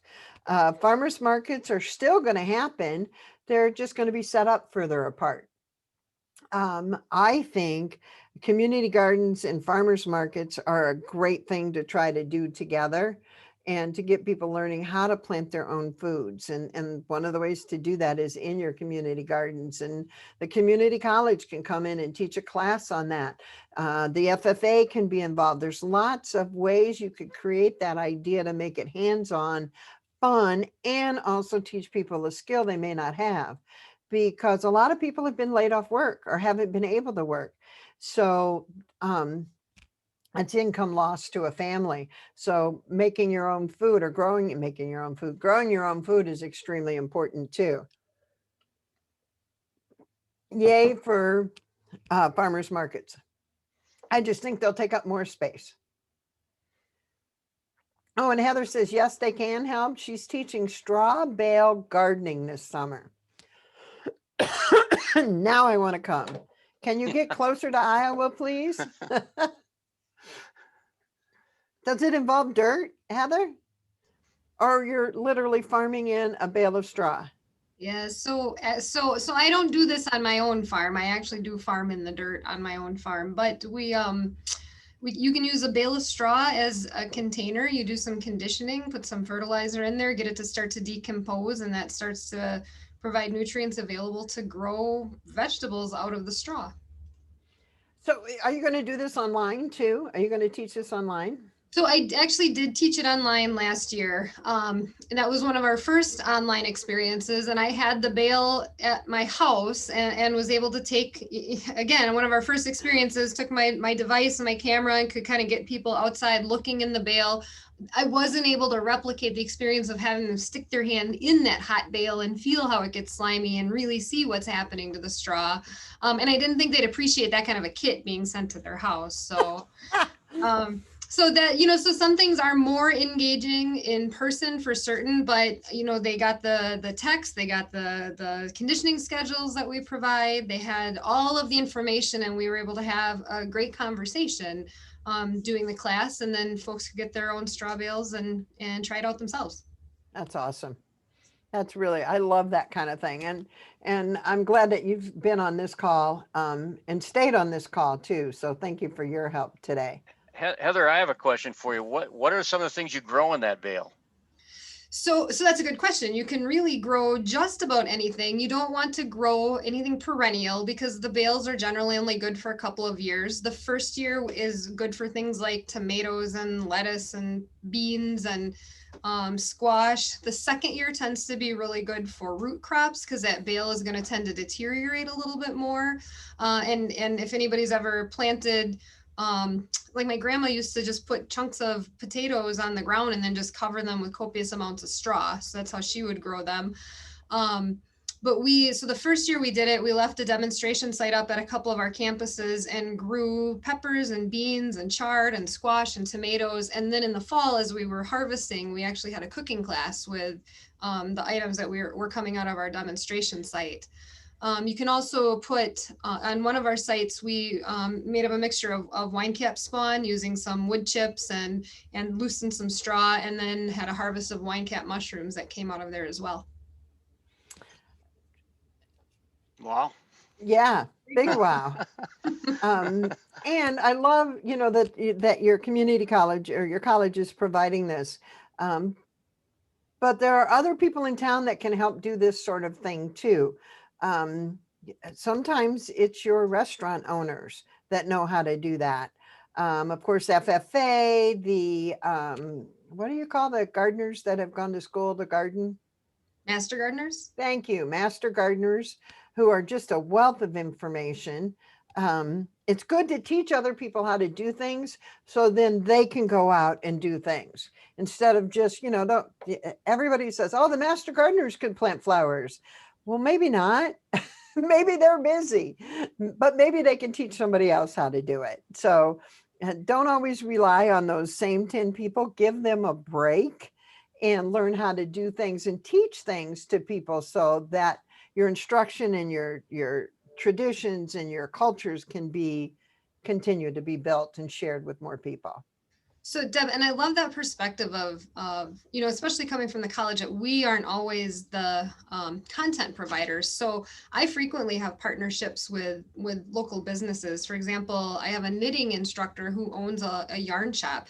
She is going to know far more about yarn than most anyone here that I could tap into. So we have specific rules about not being able to, sell your product during the course of the class, because our goal, our aim is truly to provide education. But certainly then as a business owner, if people find her knowledgeable and engaging, they're seeking her out after class. So we have a number of those partnerships that we try to develop and foster throughout our communities. And I think as residents of a community, it's good to have conversations with people that you don't know. So, for example, if I need to learn more about gardening, I don't know the teacher at the FFA, but it would be great for me to go in and have a visit and just say, hey, I want to talk to you about farming. I have this idea. Do you think it's something we could do? Don't be afraid to reach out to people. Or to ask your friends who you should ask. Begin to do that networking naturally process. You can even go on Facebook. Who do you know that does this? And believe me, you'll get plenty of answers. I was reading where a community actually tied a scavenger hunt in with the farmer's market, where the kids got a sheet of paper and they had to find the squash, the radish, the honey, the pumpkins. I mean, and they ran this thing through the whole season. Wow. And they gave awards, for that, and it was pretty cool. And what surprised me was that the farmers market vendors were that engaged that they were willing, to work with that, child that came up and wanted to ask 10 questions about this fruit or vegetable just so they could get the box checked off on their scavenger hunt. But they said it really was interactive, and they found out while the kids were asking questions, mom and dad were buying things. So it was a win-win. So Win for something to think about, everybody. combining those two together. It's you don't have to come up with what's on the sheet. You just list it and they go find it. That's what I thought was pretty cool about it. Well, Steve, I have one more thing I want to share, and then we have an announcement too, right? That's right. If you look, I'll put it back in here again. So I'm co-founder of a company called Savior.town, and we do memberships. It's a monthly video. And if you'd like to look at some of those videos on a free trial, I've put the link, hopefully, I'll put the link in the chat box so that you can try it for 7 days free. Let me go find that and do that for people right now.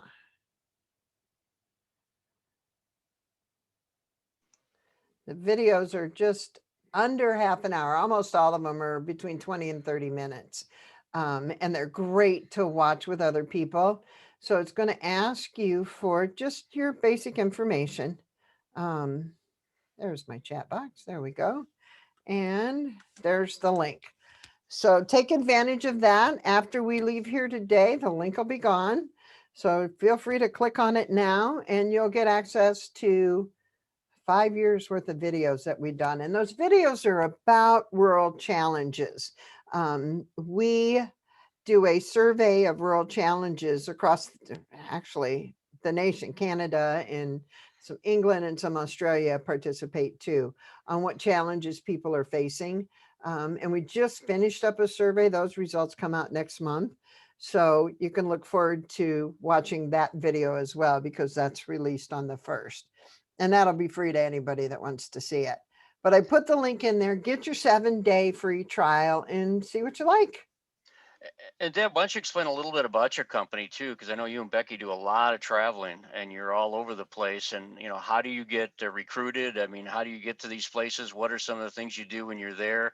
I think that'd be of interest for the people that know more about Savior.town and all the great things you guys are doing. Well, it all begins with the newsletter. We each write a newsletter each week. Every other, she does 1 week, I do the next week on those world challenges. And that's free to sign up for. And that's how we began. So let's write some newsletters. And we created a product on how to create your own pop-up. And that's how we began over 5 years ago. And from that evolved into doing the videos every month. And people that read our newsletters share them. And so now, for example, I just got back from Montana, a week in Montana with Myrna, and we visited small towns. We worked on projects. We're trying to find idea-friendly ways for communities to be more active and participating. And that's called the embedded experience. So I come to your community and stay for 3 or 4 days normally. And Becky does the same thing. She stays for 2 days. Mine's a little bit longer. She accuses me of switching my postal address. I don't.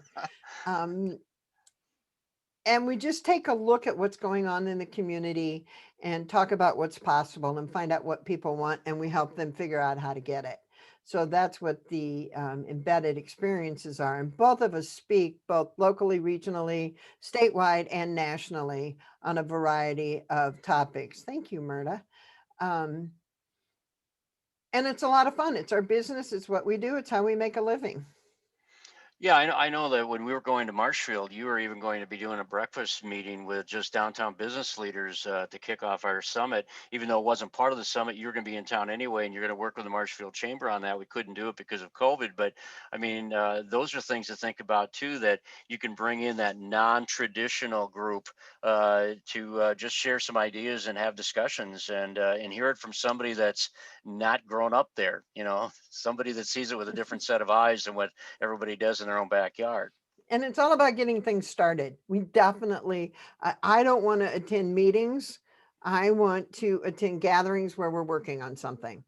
And that's a major difference with us. We don't come in with a template for your town, because that would be wrong, telling you what you should do. We find out what you want and help you learn how to get it.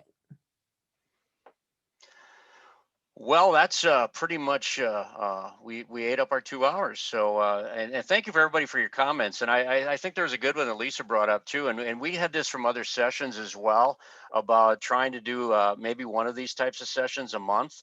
Where it's only about an hour, maybe an hour and a half, and it's just to come and share ideas, and we find some topics for that month, and people can join us, and we can just discuss some big success stories, some ideas, some concepts, struggles, just to have that dialogue. I think that's critical, that you can have those discussions and maybe not have to reinvent the wheel and not have to go through the trials and tribulations that other people had to go through. So thanks, Lisa, for that comment, and we've gotten that on our other sessions too. So I think our board's going to look at that very seriously about a potential feature Good, that we could do once a month in the future. good, good, good. All right. Well, Deb, thank you so much for spending the time with us, and we can't say enough about all the attendees and the input that you've given, and share ideas, and that's what it's all about, to share our ideas, and we want to hear your other ideas, which is our survey. So I'm going to stress again, when you get the survey, please fill it out. It's very simple. It only takes just a few minutes, but it does give us some help as far as what you thought about the sessions, what you liked, what you took away from it, what you'd like to see in future sessions, because you are our best litmus test to find out exactly what we should be looking at doing in the future. And we do seriously look at everybody's comments and also what they've done for their ratings as well, because your input is what makes us get better at what we do, and hopefully offer you programming in the future that's going to really pay off for you, and help you grow your rural communities across the state of Wisconsin. I want to recognize our gold sponsors again, just our sponsors in general: Marshfield Clinic Healthcare System, Midstate Technical College, Wisconsin SMP, WEC Energy Group. Our silver sponsors: the League of Wisconsin Municipalities, CRA Network Wisconsin, along with Southwest ITBEC. Our bronze sponsors: GWB Professional Services, WCCU Credit Union, the Association of Wisconsin Regional Planning Commissions, and the All of Us Research Program, which is a department under the Marshfield Clinic efforts. And then at our Get Connected, these are, as I mentioned, people that would normally have had a booth at our summit, but you can get connected by going to our site and clicking on their logo, and you'll be able to get all their information about their resources, their supplies, and the products that they can offer your communities as well. That's Wisconsin Concrete Pipe Association, Serve Wisconsin, Alliant Energy, Renew Wisconsin, National Farm Medicine Center, Arts Wisconsin, UW Extension, and SaveYour.town. And Deb, again, thank you so much for all your efforts here today. And we do want to kind of make a special announcement, because we've had quite a few of our attendees that have stayed with us this year, even though they paid the $100 for a 2-day event in 2020.